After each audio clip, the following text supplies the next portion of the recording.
Hey guys, I'm Andy and this is Al, and we're here to talk about back pain. All right guys, so welcome to section number 1 for our series of Fix Your Back. As I said to you, my name's Andy and this is Alex, and he will be our mastermind behind the dysfunctions of the back and also some rehab behind it. Now, both of us have been in the industry for a combined total of 20 years now, and these are the most common injuries, pains, or dysfunctions that we do see in and around the gym for the lower back. And I'm gonna give you to Alex now, who's going to drop some knowledge on you about some statistics, that we see with this type of dysfunction. Al, please tell them. Let me know, guys. Are you ready? Are you ready for some statistics on back pain?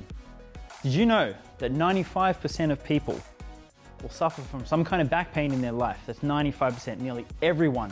And about 70 to 80% of those people, their pain is going to be idiopathic, which means they don't even know the source of it. They have back pain one day, no trauma, they didn't fall off a horse, they didn't have an injury doing sport, just out of nowhere they have back pain. So it's pretty serious stuff, and it's something we take pretty seriously. We don't take ourselves very seriously, but back pain we take pretty seriously. Yes. Yeah. So guys, with lower back pain, there's 3 main areas we're going to break it up into. So we have overuse injuries, underuse injuries, and some kind of traumatic event. So underuse could be you sit at a desk all day, you don't do any kind of exercise. Overuse, we've got people that might come to the gym 5 to 7 days a week. They're just training a lot, maybe under recovering. And traumatic could be you're playing sport, you have a fall, something like that. We have Andrea's lovely back here, which is currently pain-free, that we're going to have a look at.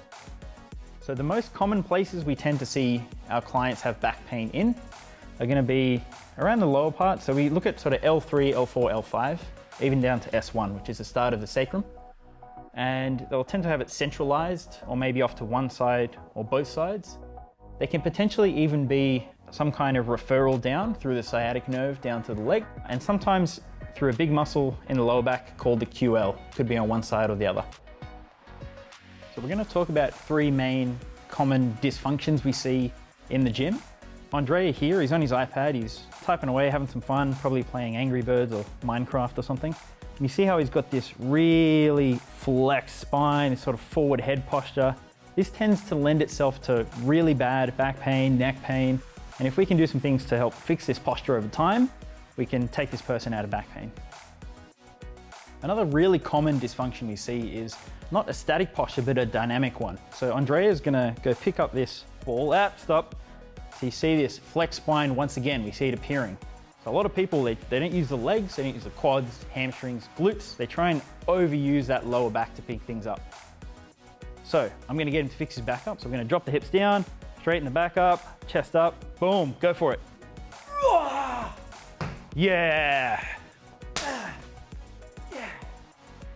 Now, our third dysfunction we're going to talk about, we tend to see in mums who've just had a kid, they're carrying it on the hip. You can see Andrea has just had a lovely 12-kilo dead ball. Must have hurt pushing that one out. Oh yeah. And one of the main sort of things we see with this is they tend not to carry their baby on both sides evenly. It tends to be all on one side.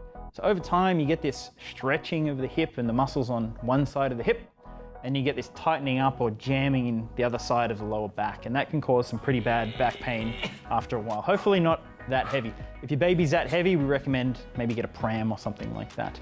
So we're using some exercise, we can help to balance the hips out and balance the back out a little bit. That's how you should treat a baby. Today's video is talking about some different stretches or mobility drills that you can do either in the gym, at home, potentially even at your workstation to help eliminate back pain. So the first one we're going to do is a hip flexor stretch. So the hip flexors are a group of muscles, and exactly what they do is to flex the hip. The issue with the hip flexors is by sitting in a hip flex position a lot, they tend to get tight and facilitated. So we want to try and open them up. So the first thing that I'm going to show you is a hip flexor stretch. So in this 90-degree sort of position, first thing we're going to do, squeeze the glute, activate the glute, get a bit of a posterior tilt. So if I have a bucket of water that is my pelvis, I'm trying to tip it backwards, tip the water out backwards. You should already feel a stretch on the front of the hip. Now I'm not gonna modify this at all. All I'm gonna do is just squeeze that, tuck under, come forward. And you can hold that for about 30 seconds to a minute each side. Now, if you want to integrate this into your everyday activities, we've got a little kneeling workstation, which I've used in the past. So if you work on a laptop or an iPad or something like that at home, you can set up a little box or a workstation, bench, something like that. And you can sit in this open hip position, and that's gonna stop you getting those tight hip flexors all day. So same sort of thing, glutes on, drive your hip forward, and then you can kind of do your work. After about a minute or so, whatever, switch over. You can also do a kneeling sort of position as well.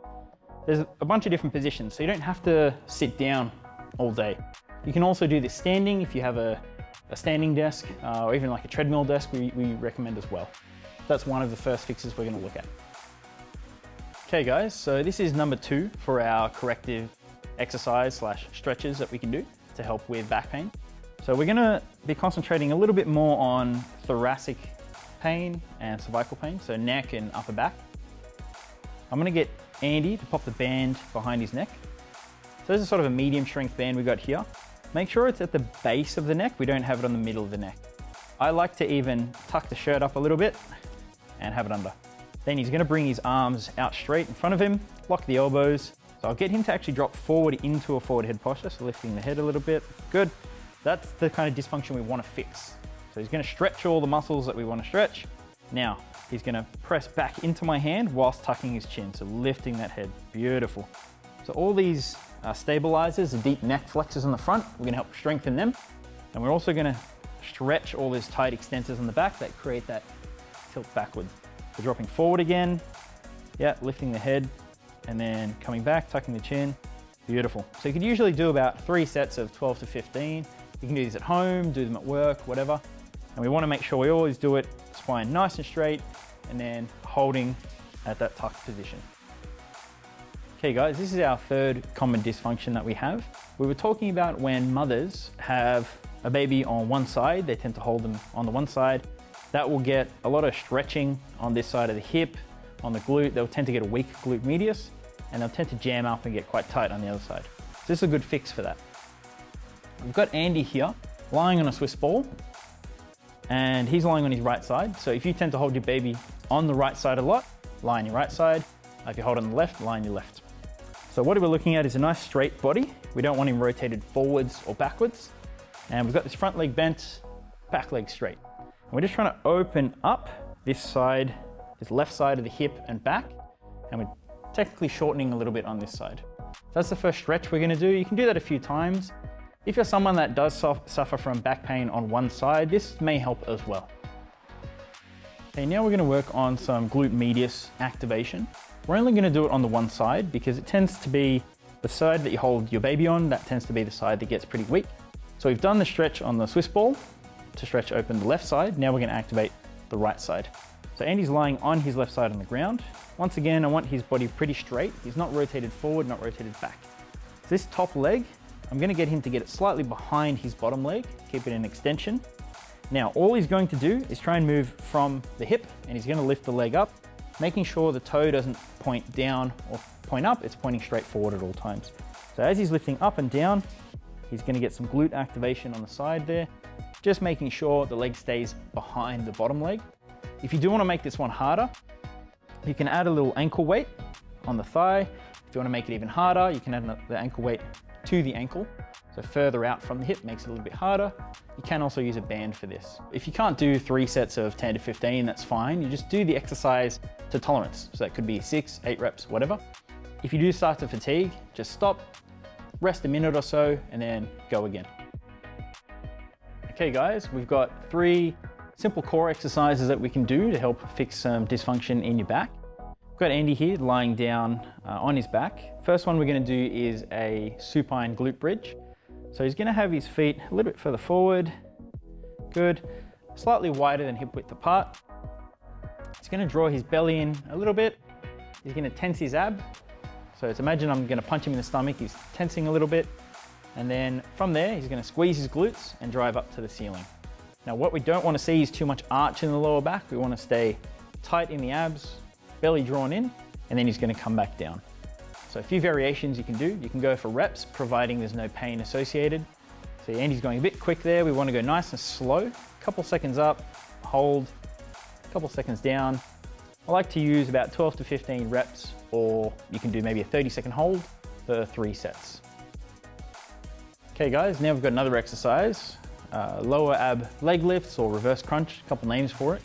For this one, a little gym towel works pretty good. We want it folded up, so the thickness is only roughly about 2 fingers, nothing more than that. We're gonna use this as a feedback for his lower back. So we're gonna pop it under the back here. I'll get him to lift up. And we want it level at about L3, which is about level with the belly button. So that looks pretty good. So from there, I'm gonna get Andy to draw his belly in, tense a little bit, like he's gonna get punched. From there, he's nice and stable. We're gonna lift the legs up. You can have some assistance if you get a lot of back pain with this one. About 90 degrees at the knees. First, he's going to keep one leg still, and then the other one's gonna go down. Touch the heel, come back up, and then we're gonna alternate. You can use about 8 to 10 reps either side, times 3 sets, with about a minute in between. If you find this really, really hard to do, even that small range, you can just bring both legs down a little bit and then come back up. You work within the range that doesn't give you pain. Now, if you do want to make it harder, you can go one leg at a time. You can go out, lengthening out a little bit further, come back up. The further out your foot goes, the harder it becomes. I would usually use about the same reps regardless of difficulty, but all you're doing is just increasing the length out. Keeping tension on that towel, so keeping the back flat, and make sure the abs aren't popping out too much. Belly's drawn in, abs are a little bit tense. So for our third exercise, we've got the 4-point vertical exercise, or quadruped alternating, a few different names for the exercise. Andy is down on all fours and about 90 degrees at the shoulders, 90 degrees at the hip. Nice straight spine, back, lumbar, thoracic, and his neck. Now, what I want him to do, he's going to draw his belly button towards the spine, create a bit of tension in the abs, like I'm gonna punch him in the gut. And from here, I'm gonna get him to lift up one arm and the opposite knee off the ground, only a tiny amount. I'm just gonna imagine that I'm trying to slide a piece of paper under his hand, and that's all I'm trying to do. So he's gonna lift up, hold for a few seconds, then he's gonna switch sides, and we're gonna alternate left and right. I like to do these for about a minute total, times 2 to 3 sets. If you find this too difficult, you can just go one limb at a time. So it could be lift up the arm, then lift up the hip, then lift up the opposite arm, opposite hip.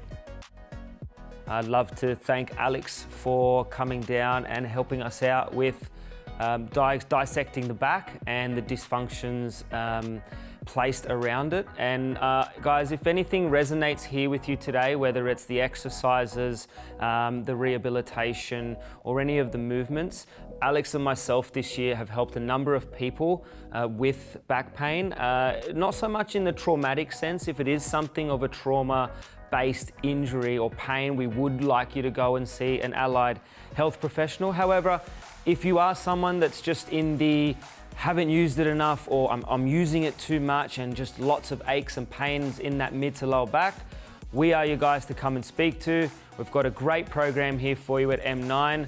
Contact us below. It'll go for 12 weeks, and I guarantee you by the end of the 12 weeks, you will feel 110% better. All right, everyone? Team, see you soon.